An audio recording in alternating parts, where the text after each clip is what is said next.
Well, what is up, guys? It's your boy No Risk, No Premium, back with another episode of the Market Overview. Guys, today we got another day of sell. We got underneath that 52.72, never reclaimed, back above it, which ultimately led for us to have this down day. But the intraday action was rather tricky, in my opinion, with not much fall through until we kind of had that sell at the end of the day, right? Kind of lulled you to sleep all day. Tomorrow, though, big day tomorrow. P.C.E. data comes out in the morning. We know anytime there's CPI, PPI, or PCE, you definitely want to be paying attention to that data. Coming out 8:30 a.m. Eastern Standard Time, first thing in the morning. After that, Chicago PMI, it's a business barometer, comes 15 minutes after the market opened, then nothing really to worry about from there on. Let's go back to the ES chart here. Really, now you can see where we're bouncing at this 52.40. Anywhere from there down to about 52.26, 52.25-ish. Going to want to look to see if we can get a bounce in that zone in there, or if we can reclaim back above 52.72, just depending on what happens with the PCE print tomorrow, right? Guys, if it moves the market well, we reclaim 52.72, great. Then we can look for dips to buy going in. If not, if we're underneath still, still take the reject at 52.72. But I'll be looking at the bounce zones at 52.25, 51.90 on ES for the bounce opportunities. NQ, much cleaner chart than ES, still really just dancing above its all-time highs, right? That 18,500, we knew that was going to be the bigger of the two levels that we knew. If we didn't break that, right, 18,500, it's really tough to get super bearish, but we can see from the structure here, we could easily underneath that 1,500 or 18,500 dip a lot lower, just depending on where we want to open on the PCE print. Back above 18,000, basically 600, I think would likely target the top of the range there. If not, can take the rejects into the zone here.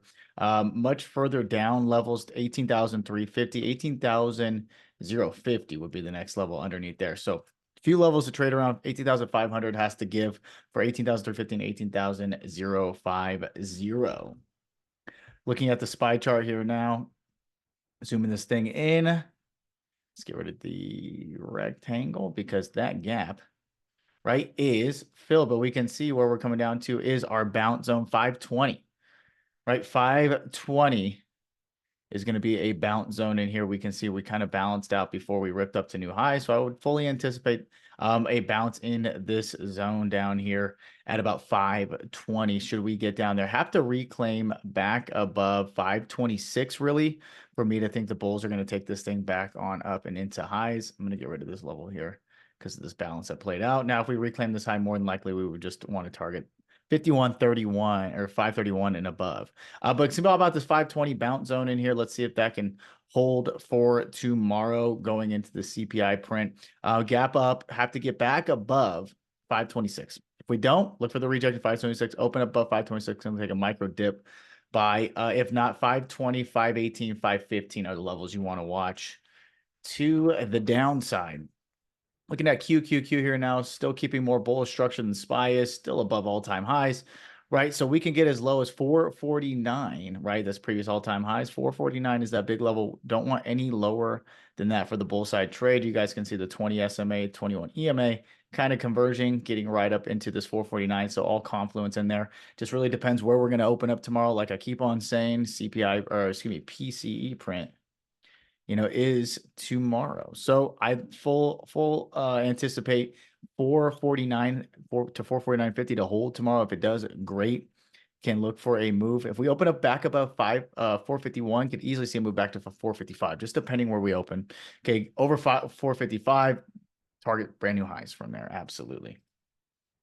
Okay, under 449 though, you could easily see some more downside into about 442 on QQQ. Let's look at IWM here. Right to that 201 and super strong today.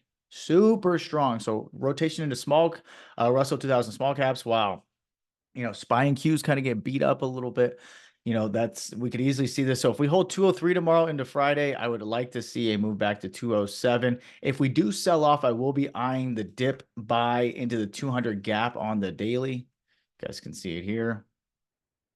Okay, I would like to see a very nice move down and then a move back higher. So I'll be looking to wait long at 200 on IWM. Guys, other than that, that is all I got for you. As usual, you got to wake up early, get your levels right, and of course, not do anything fucking stupid. We'll see you right early. Peace.